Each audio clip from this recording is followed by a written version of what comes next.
마가복음 12장 38절에서 44절까지 제가 가지고 있는 성경은 신약 성경 77페이지입니다. 마가복음 12장 38절에서 44절까지 우리 같이 합독하겠습니다. 예수께서 가르치실 때에 가라사대 긴 옷을 입고 다니는 것과 시장에서 문안받는 것과 회당의 상자와 잔치의 상석을 원하는 서기관들을 삼가라. 저희는 과부의 가산을 삼키며 외식으로 길게 기도하는 자니 그 받는 판결이 더욱 중하리라 하시니라. 예수께서 연복궤를 대하여 앉으사 무리의 연복궤에 돈을 넣는 것을 보시고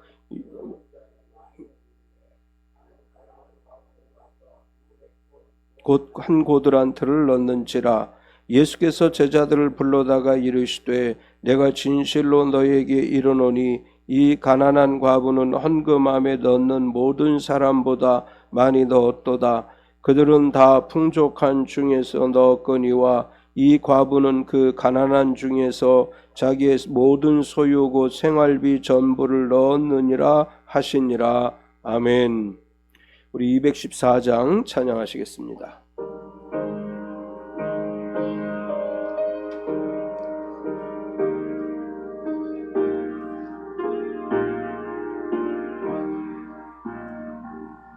나 주의 도움 받고자 주 예수님께 빕니다.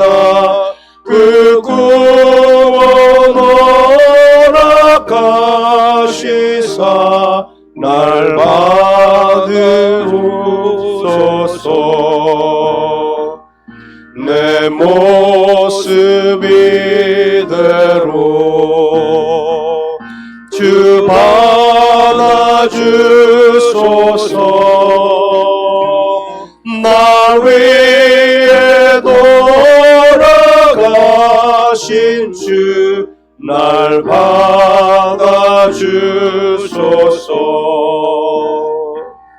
큰 죄에 빠져 영죽을 날 위해 피 흘렸으니 주 영생 내어 빚으사 날 받아주소서. 내 모습 이대로 주 받아주소서. 날 위해 돌아가신 주 날 받아주소서. 내 힘과 결심 약하여 늘 깨어지기 쉬우니 주 이름으로 구원해 날 받아주소서.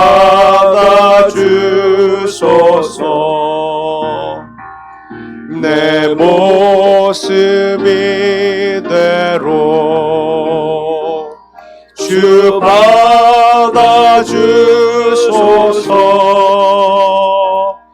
날 위해 돌아가신 주 날 받아주소서. 내 주님 서신 발 앞에 나 꿇어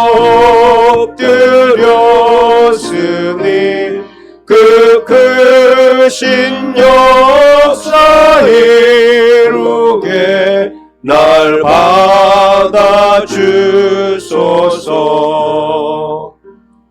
내 모습 이대로 주 받아주소서.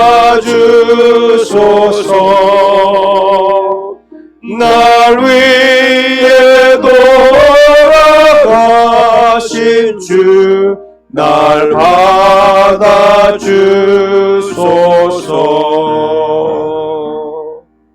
아멘.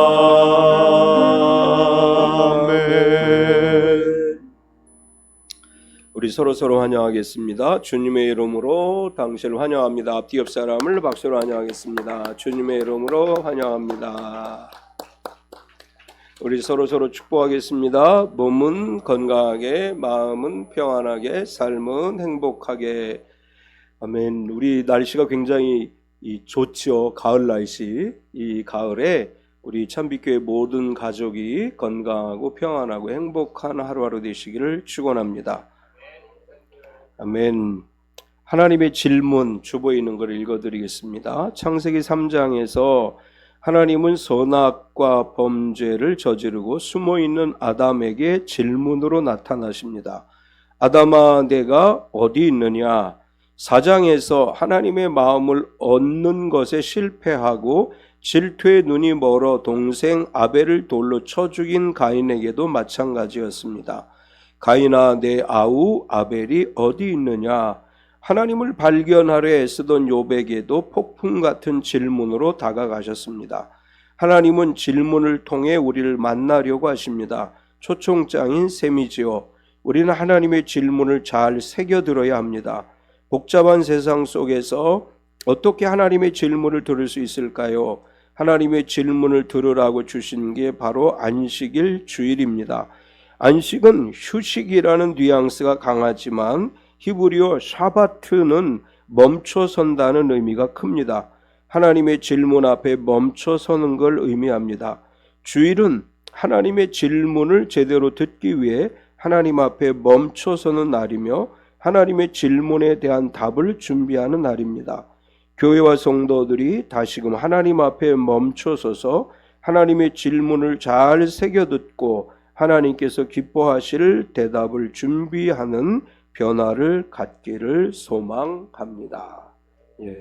우리가 주님께서 우리에게 내가 어디 있느냐라고 말할 때 주여 내가 여기 있나이다 라고 응답할 수 있는 그런 믿음이 되어야 될 줄 믿습니다. 며칠 전 CBS TV를 보다가 전북 김제에 있는 금산교회에 대한 이야기를 보게 됐습니다. 이 금산교회는 기역자 교회라고도 알려져 있는 교회인데 이 교회가 시작된 것은 조덕삼이라고 하는 분이 자기 집 사랑채를 내어주면서 교회가 시작되었습니다. 이 조덕삼이라고 하는 분의 집에는 이자익이라는 모습이 살고 있었는데 둘이 같이 신앙생활을 하면서 지금은 이제 그런 직분이 없어요. 옛날에는 영수라고 하는 직분이 있었어요. 그러니까 오늘날 안수 집사님에 해당하는 그런 직분인데 이제 영수를 거쳐서 장로로 이렇게 피택이 되는데 조덕삼과 머스민 이자익 두 사람이 영수가 됐습니다. 그러다가 1907년 금산교회 장로 장립 투표를 했는데 조덕삼과 이자익 두 사람이 후보로 올랐고 당시만 해도 신분 질서가 명백했던 시절이기 때문에 주임과 머슴이 경쟁 상대가 된다는 건 있을 수 없는 일이죠. 그런데 이자익이 장로로 피택이 됐어요.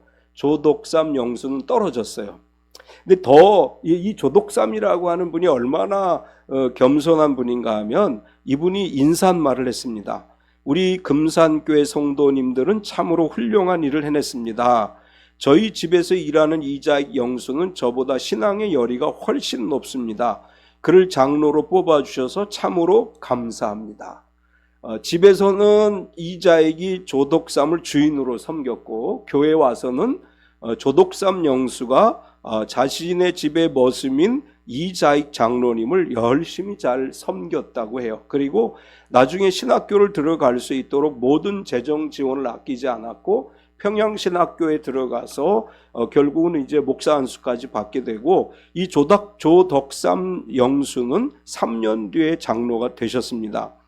나중에 이제 이자익 목사님이 안수를 받고 나서 금산교회 담임 목사님으로 청빙하는 일에 있어서 조덕삼 장로님이 앞장서서 이분을 담임 목사님으로 모시게 됩니다.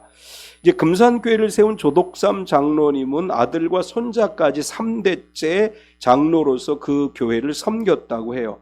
이 조덕삼 장로님의 손주는 많은 사람들이 잘 알고 있는 국회의원을 지낸 조세형 장로님입니다. 이제 얼마 전에 돌아가셨는데 국회의원으로 많이 활동을 했죠. 이름 나이 젊은 세대는 모를 것 같고 나이 드신 분들은 다 아는 이름이에요.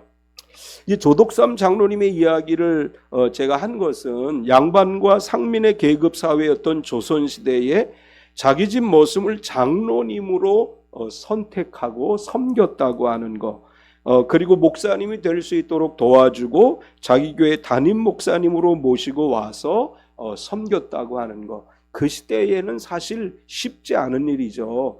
그럼에도 불구하고 이 조덕삼 장로님은 얼마나 겸손한 분이신가라는 것을 이제 보게 됐고, 오늘 예수님이 하신 말씀과 연결해서 볼 때 낮은 자세로 섬기는 그리스도인이야말로 진정한 그리스도인이다, 이렇게 말할 수 있습니다.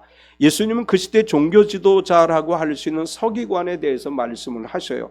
우리가 지난주에 예수님을 찾아온 서기관의 이야기를 나누었죠. 그 서기관은 이렇게 예수님에게 질문해요. 선생님, 계명 중에서 어느 계명이 첫째 되는 계명입니까? 예수님께서 그에게 이렇게 대답하셨죠. 하나님은 유일하신 하나님이시다, 이렇게 말한 다음에 하나님을 사랑하고 이웃을 사랑하라, 이것이 첫째 되는 계명이다, 이렇게 말씀을 했는데, 이 서기관은 주님 옳습니다, 하나님은 유일하신 분이시고 하나님을 사랑하고 이웃을 사랑하는 것은 모든 제사와 제물을 드리는 것보다 나은 것입니다, 이렇게 대답을 했습니다.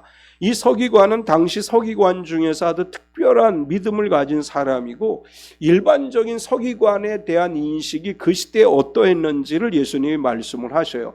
오늘 예수님이 말씀하신 것은 그 시대에 일반적으로 서기관에 대해 사람들이 생각하고 있는 그런 서기관의 모습을 이야기하시면서 얼마나 겸손한 것이 중요한가를 말씀합니다. 또 성전 헌금함의 앞에 앉으셔서 부자와 가난한 여인이 헌금하는 것을 보시고 그것에 관해서 말씀을 하셨습니다.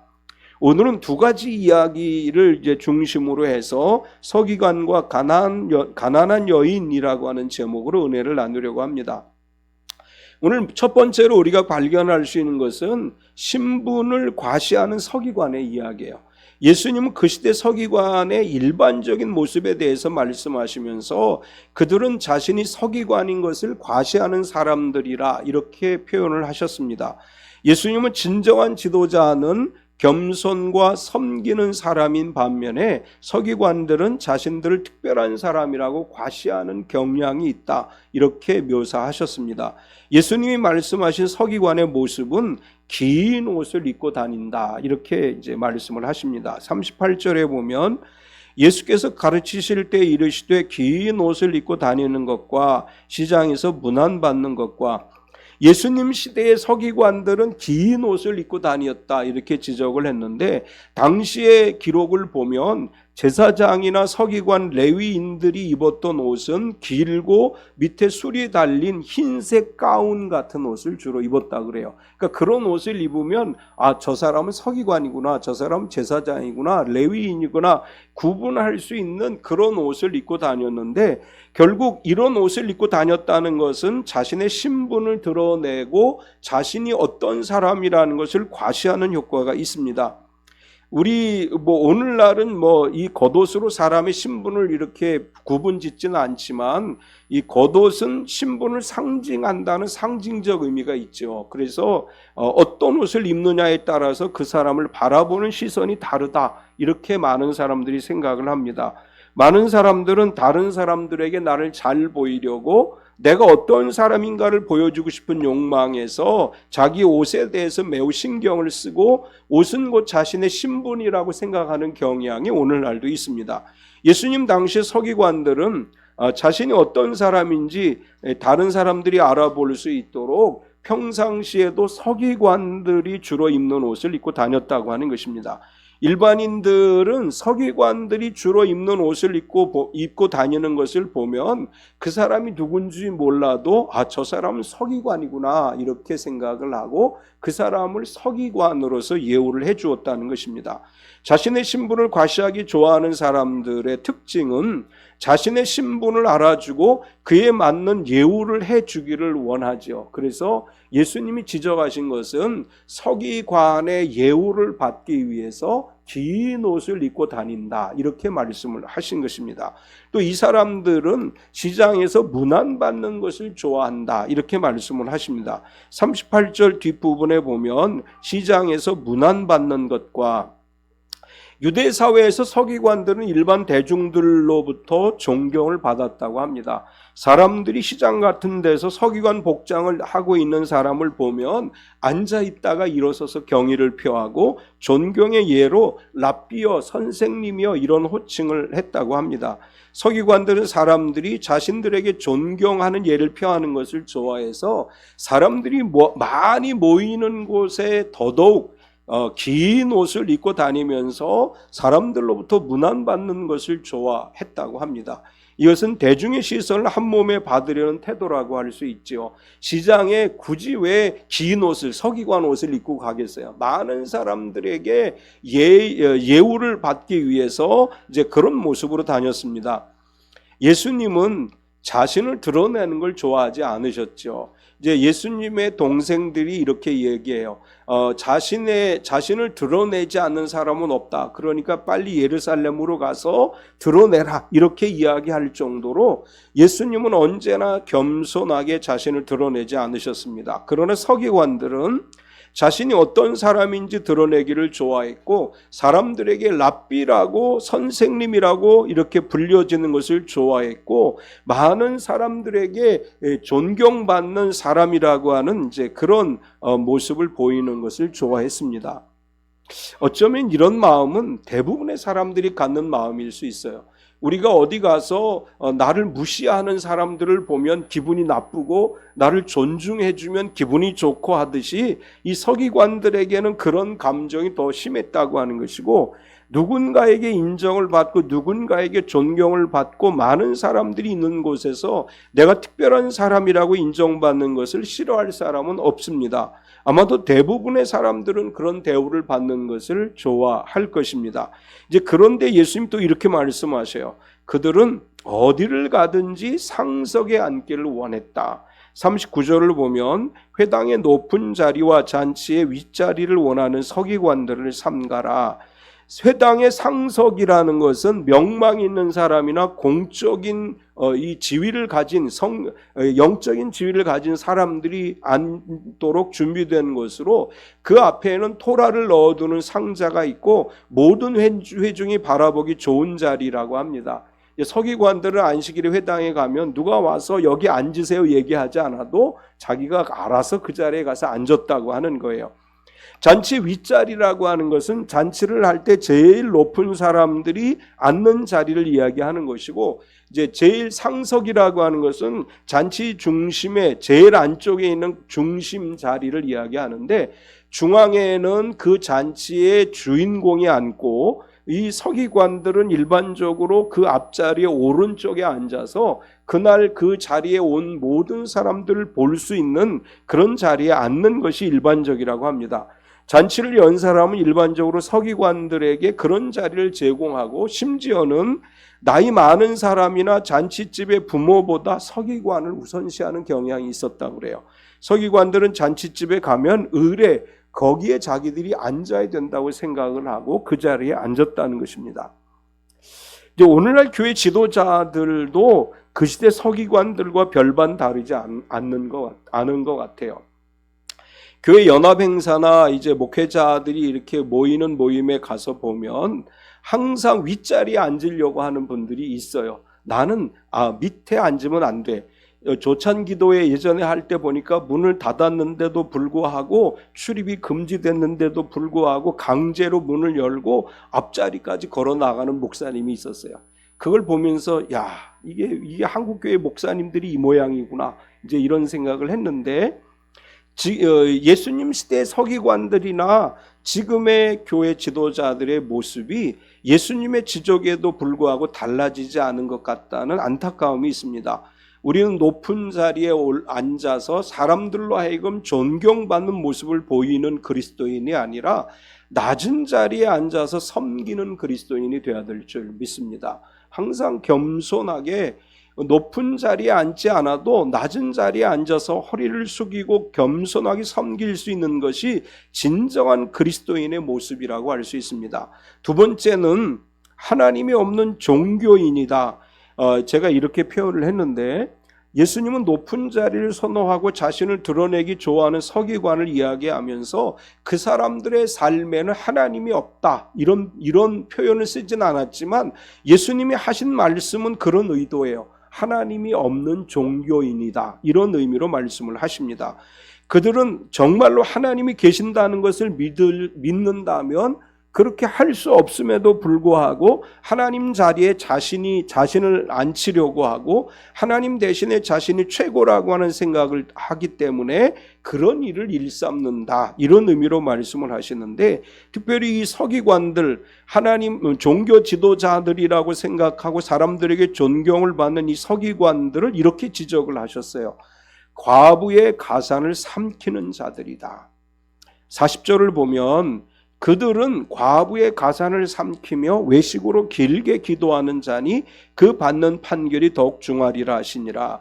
이제 1세기의 유대의 역사적 기록들을 보면 서기관들은 오늘날로 얘기하면 사례비가 없었다 그래요. 그러니까 서기관으로서 일을 하는데 그 일한 것에 대한 급료가 없기 때문에 신앙심이 좋은 유대인들이 이 서기관들에게 스스로 자원해서 주는 그런 이제 돈을 가지고 생활을 이제 할 수밖에 없었다고 합니다. 그런데 이제 불행하게도 이 서기관 중에 대다수는 자신의 지위를 남용해서 하나님을 위한 것이라는 명분으로 남의 것을 자기 것으로 만드는 일이 비일비재했다고 합니다. 그들이 저지른 죄에 관해서 유대 역사학자인 요세푸스의 기록에 보면 그들은 가난한 자들의 재물을 삼키고는 정의 때문에 그렇게 했다고 주장한다. 그러나 실제로는 그들이 정의를 위반한다, 이렇게 썼어요. 그러니까 가난한 사람들의 재산을 자기 것으로 만들면서 이것은 정의를 위한 것이다, 또 하나님을 위한 것이다, 이렇게 이야기하면서 그 사람들의 재물을 자기 것으로 만들지만 실제로 그들은 정의를 행하지 않는다. 이제 요세푸스의 기록에 그렇게 되어 있습니다. 예수님께서 과부의 가산을 삼키는 자들이라고 묘사했는데 자신들이 율법의 전문가임을 내세워서 혼자 된 여인들에게 다가가서 교묘한 말로 재산을 자기 것으로 만든다는 거예요. 서기관들은 율법에 따라서 가난한 사람을 돕는다고 하지만 결국은 가난한 사람들의 재산을 자기 것으로 만드는 불의한 자들이다, 이렇게 예수님이 지적하셨습니다. 왠지 이단이 하는 일과 비슷하다고 생각되죠. 요즘 이단에 관한 이야기들이 이제 많이 나오고 있는데, 이단들이 재산을 갈취하는 수법하고 이 서기관들이 갈취하는 수법이 매우 유사한 것을 알 수 있습니다. 하나님을 위한 것이다 라고 이야기하면서 재산을 자기 것으로 만드는, 이제 어느 단체나 어느 법인을 위해서 그 재산들을 이렇게 하고 또 선교를 위해 사용하는 것이 아니고 나중에 보면 그것을 개인 재산으로 다 만들어 버리는 이제 이런 집단들이 있는데, 이 서기관들이 그 시대에 그런 방법으로 가난한 사람들의 재물을 빼앗았다라고 그렇게 예수님이 지적을 하셨습니다. 또 그들은 외식으로 길게 기도하는 사람들이다, 이렇게 표현을 했습니다. 40절 중간 이후로 보면 외식으로 길게 기도하는 자니, 여기서 예수님은 기도를 길게 하는 게 잘못됐다 이런 말씀을 하신 게 아니에요. 예수님께서 하시는 말씀의 의미는 뭐냐 하면 자신은 이렇게 기도하는 사람이다라는 걸 자랑하기 위해서 길거리에서 사람들이 많은 곳에서 두 손을 들고 기도하는 서기관과 바리새인들의 기도를 지적하신 것입니다. 예수님은 뭐라고 말씀하시느냐 하면 기도는 하나님께 은밀히 하는 것이다 이렇게 말씀을 하셔요. 너희 골방에 들어가서 기도를 하라. 많은 사람들이 보는 앞에서 기도하는 서기관과 바리새인들의 모습을 보면서 그들은 길거리 사거리에 서서 많은 사람들이 지나다니는 곳에서 아주 길게 기도를 해요. 사람들이 그들이 기도하는 것을 보고 저 사람들은 참 신령한 사람들이야 이렇게 생각하도록 많은 사람들 앞에서 외식하며 기도하는데 예수님은 그런 기도는 하나님이 원하는 기도가 아니다 이렇게 말씀을 하시는 것입니다. 기도는 하나님과 나와의 대화예요. 내가 하나님께 나의 이야기를 이야기하는 거죠. 그래서 조용하게 혼자 골방에서 기도하는 그 기도가 하나님이 원하는 기도다 이렇게 이제 말씀하시는 것입니다. 또 많은 학자들이 이 부분을 해석함에 있어서 이런 해석을 합니다.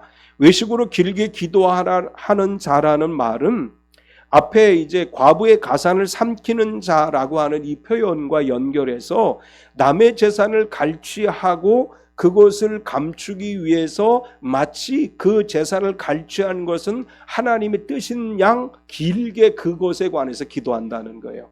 남의 것을 내 것으로 만들었으면 죄책감을 가져야 되는데 오히려 이것은 하나님의 뜻이었다 뭐 이런 식으로 길게 기도한다는 거예요. 이제 이단이 그런 식으로 하죠. 남의 재산을 갈취하고 나서 하나님의 뜻이었다, 하나님께서 그렇게 하셨다 이런 식으로 자기 합리화를 하는데 서기관들은 자기가 저지른 잘못을 기도하는 방법을 통해서 사람들이 듣게 하고 그것을 합리화했다. 이제 이렇게 말씀하는 것입니다. 믿음에 있는 사람들은 종교 지도자들이 그렇게 기도하면 자신의 재산을 가져간 것이 하나님의 뜻이라고 생각할 수 있잖아요. 그리고 아무런 문제를 제기하지 못하게 되죠. 우리는 하나님께서 원하시는 것이 무엇인가를 분별할 줄 아는 믿음이 있어야 됩니다. 이단들이 행하는 것은 하나님의 뜻이 아니에요. 자기들의 방법으로 자신들의 이익을 취하는 것이지 그것이 하나님이 원하시는 방법이 아닙니다. 서기관들은 오늘날 이단과 같은 수법을 사용했다. 예수님이 이렇게 지적을 하고 그런 거짓 선지자, 거짓 지도자들은 결국 받을 판결이 중하리라 이렇게 말씀을 하셨어요. 40절 마지막 부분에 보면 그 받은 판결이 중하리라 하시니라. 사람들에게 높임과 존경을 받기를 좋아하고 믿음을 이용해서 자기의 재산을 불리는 행위, 외식으로 길게 기도하면서 사람들에게 마치 자신은 신령한 사람인 것처럼 보여주려고 하는 사람들은 하나님을 믿지 않는 것이다. 왜냐하면 하나님이 심판하신다는 사실을 믿는다면 그렇게 할 수 없다. 하나님이 계신다는 것을 믿지 않고 하나님의 심판이 없다고 생각하기 때문에 그런 일을 저지르는 것이고 말로는 하나님을 이야기하고 신앙을 지도하는 사람들 같지만 마음 깊은 곳에 하나님에 대한 두려움이 없기 때문에 그런 일을 일삼는 것이다. 이렇게 이야기하면서 결국은 이렇게 한 것에 대한 하나님의 심판은 반드시 있다. 이렇게 말씀을 하십니다. 마지막 때에 하나님의 심판이 있습니다. 우리가 살아간 것에 대해서 우리가 행한 것에 대한 하나님의 심판이 있다는 것을 우리는 분명히 기억해야 돼요. 우리가 이렇게 해도 하나님이 모르신다. 하나님께서 내가 이렇게 살아도 그냥 대충 눈 감아 주실 것이다 라는 생각을 하고 살아간다면 그것은 하나님에 대한 올바른 믿음이 아닙니다. 하나님 우리가 저지른 잘못에 대해서 반드시 심판하시는 분이시고 또 특별히 종교 지도자들이 받게 될 판결이 더 중하다고 말씀을 하셔요. 많이 아는 자에게는 많이 받으리라 이렇게 말씀을 하시죠. 가르치는 자들은 더 하나님 앞에 신중하게 마지막 때의 심판 때에 받을 형벌이 있음을 알고 더 신중하고 조심해서 자신을 돌아보고 가난하고 소외된 사람들을 돌아보고 하나님의 말씀으로 그들을 위로하고 돕는 일을 하는 것이 종교 지도자들이 해야 될 일이다 이렇게 말씀을 하십니다. 세 번째는 가난한 여인의 두 렙돈 헌금에 대해서 이야기하십니다.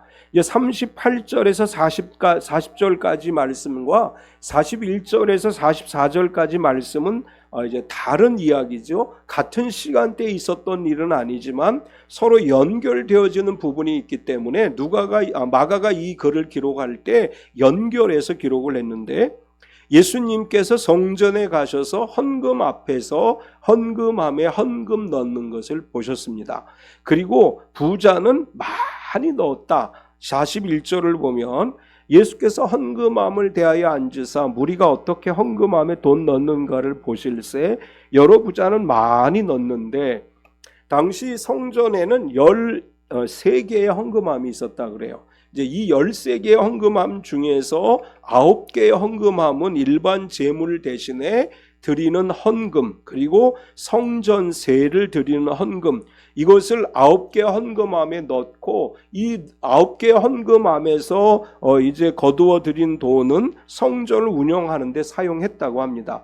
13개의 헌금함 중에 4개는 가난한 사람들을 구제하는 구제 헌금으로 드리는 함이었다고 그래요. 그러니까 헌금을 드릴 때 따로따로 드리는 거예요. 구제 헌금은 따로 드리도록 그렇게 이제 제도화되어 있었고, 특이한 것은 헌금함에 헌금을 넣을 때 제사장 중에 한 사람이 그 헌금함을 관리하는데, 헌금하는 사람이 헌금함에 돈을 넣을 때 누가 헌금을 얼마 넣었다 이렇게 선포해 준다는 거예요. 그러니까 내가 가령 100만 원을 넣으면 나는 100만 원을 헌금한다 이렇게 외치면서 헌금함에 헌금을 넣었다는 거예요. 이 시대에. 그러니까 부자들은 헌금 액수를 공개하는 방식으로 자신이 얼마나 하나님 앞에 많은 것을 드리는지 알 수 있도록 그렇게 했다는 것입니다. 부자가 헌금을 드릴 때 얼마나 자신만만하겠어요. 얼굴을 딱 이렇게 들고 이제 헌금함에 돈을 넣으면서 나는 얼마를 헌금한다 이렇게 크게 외치면서 헌금을 했다고 하는 것입니다. 부자들은 자신을 드러내려고 하는 마음을 가지고 있었고, 이것은 마치 서기관과 마찬가지다 이렇게 볼 수 있습니다. 부자가 많은 헌금을 하는 상황에서 가난한 과부는 2렙돈의 헌금을 했다. 42절을 보면 한 가난한 과부는 와서 2렙돈 곧 한 고드란트를 넣는지라. 이제 렙돈이라고 하는 것은 히브리인들의 화폐 단위예요. 이 렙돈은 노동자의 하루 품삯인 한 데나리온의 128분의 1에 해당하는 돈이라고 합니다. 데나리온은 이 노동자의 하루 품삯이라고 하는데, 이제 하루 한 10만 원 정도 우리가 계산을 하면, 물론 지금 일당을 10만 원 받고 일하는 노동자들은 많지 않겠지만, 이제 10만 원이라고 가정하면 계산해 보니까 한 렙돈은 781원이에요. 2렙돈은 약 1,500원에 해당하는 돈이에요. 그러니까 이 여인이 가지고 온 돈은 굉장히 작은 돈이라고 하는 걸 알 수 있죠. 이게 고드란트라고 하는 것은 이제 로마의 동전이에요. 그러니까 렙돈은 히브리인들의 돈, 유대인들의 돈이고, 고드란트는 로마의 동전인데 한 고드란트는 2렙돈의 가치가 있다 그래요. 그러니까 고드란트 하나는 2렙돈의 가치가 있는 것이고, 그것은 이제 같은 가치가 있는데, 부자는 얼마인지 모르지만 어쨌거나 많은 헌금을 하고 있는데, 나는 얼마 했다 이렇게 얘기하는데 1,500원 정도의 가치가 있는 돈을 헌금하는 이 여인은 어떻게 했어요? 고개를 숙이고 아무도 자신이 드리는 걸 모르도록 살며시 헌금함에 다가가서 헌금함에다 돈을 넣었겠죠. 남들은 그냥 많은 돈을 헌금하는데 자신은 너무나 작은 돈을 바치기 때문에 조용히 다가가서 그 헌금을 넣는 그런 모습을 예수님께서 유심히 지켜보셨습니다. 헌금함에 많이 넣는 부자들은 당당하고 거만한 모습으로 드리는가 하면, 2렙돈을 헌금한 여인은 몸둘 바를 몰라 하면서 헌금함에 헌금을 넣는 것을 예수님이 보시고 이렇게 말씀을 하셨어요. 이 여인은 모든 사람보다 많이 넣었다. 43절을 보면 예수께서 제자들을 불러다가 이르시되 내가 진실로 너희에게 이르노니 이 가난한 과부는 헌금함에 넣는 모든 사람보다 많이 넣었도다. 산술적 가치로 따져보면 이제 만약 하루에 일당을 10만 원이라고 계산하면 약 1,500원에 해당하는 이 돈을 드린 것은 숫자적으로 보면 굉장히 적은 돈이죠. 그런데 예수님은 이 여인이 가장 많은 헌금을 드렸다 이렇게 칭찬을 했습니다. 왜냐하면 자신의 모든 소유 즉 생활비 전부를 드렸기 때문이다 이렇게 말씀을 하셔요. 44절을 보면 그들이 다 풍족한 중에서 넣었거니와 이 과부는 그 가난한 중에서 자기의 모든 소유 곧 생활비 전부를 넣었느니라 하시니라. 이 여인은 지금 자기가 가지고 있는 생활비로 써야 할 이 돈 전부를 하나님께 드렸다고 하는 거예요. 아주 작은 액수예요. 1,500원이라고 가정하면 이 작은 돈 하루에 쓰기에도 부족한 돈이지만 이 여인은 하나님께 드릴 것이 없어서 이것을 하나님 앞에 전부 다 드렸다고 하는 것입니다. 많은 돈을 가진 사람이 많은 액수의 헌금을 하는 것은 자신의 재산에 비해서 적은 것이죠. 몇 억의 재산이 있는 사람이 뭐 몇백만 원 헌금하는 것은 적은 거예요. 그런데 이 여인은 자기가 가진 전부, 지금 이것을 가지고 생활을 해야 돼요. 이것을 가지고 뭐 먹을 것도 사야 되고 뭐 해야 되는데 어쨌거나 자기가 가진 모든 것을 하나님께 드렸다. 그래서 예수님은 사람들의 계산법을 사용하는 것이 아니라 믿음의 계산법을 사용하신 거예요. 이 여인이 가장 많은 것을 하나님께 드렸다. 드려주는 액수보다는 드리는 사람의 마음과 드리는 사람의 하나님에 대한 사랑과 진정을 예수님께서 보시는 것입니다. 우리가 하나님 앞에 마음을 다해 드릴 때 하나님은 더 큰 열매를 우리에게 주실 줄 믿습니다. 오늘 예수님은 스스로 높은 곳을 찾는 외식하는 서기관과 자신의 전부를 드린 여인을 이야기를 통해서 오늘 이 시대를 살아가는 그리스도인들에게 높아지려고 하기보다는 섬기는 자가 되고 남에게 보여지는 것을 좋아하지 말고 영과 진리로 하나님께 정성을 다해 예배하는 자가 되라, 이렇게 말씀하십니다.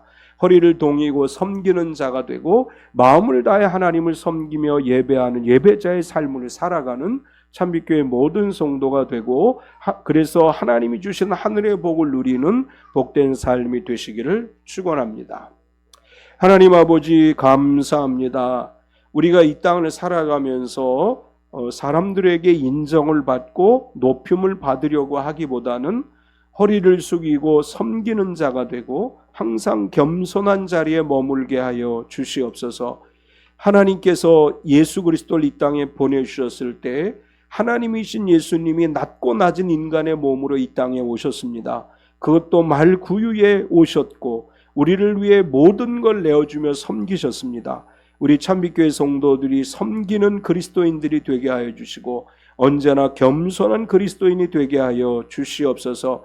많이 가진 것을 자랑하기보다 하나님 앞에 언제나 신실한 믿음으로 하나님 앞에 섬기며 드리는 삶이 되게 하여 주시옵소서. 우리의 손을 주님 앞에 높이 듭니다. 우리의 손에 하나님의 은혜를 채워 주시옵소서. 사랑하는 하나님, 이제 수능을 앞두고 있는 우리 수험생들 한 사람 한 사람을 붙들어 주셔서 하나님이 주시는 지혜와 지식의 영으로 또 건강하고 마음이 평안한 가운데 수능을 잘 치르게 하여 주시고 입시 과정을 잘 마쳐서 좋은 결과로 하나님의 영광을 드러내게 하여 주시옵소서. 예수님의 이름으로 기도드리옵나이다. 아멘.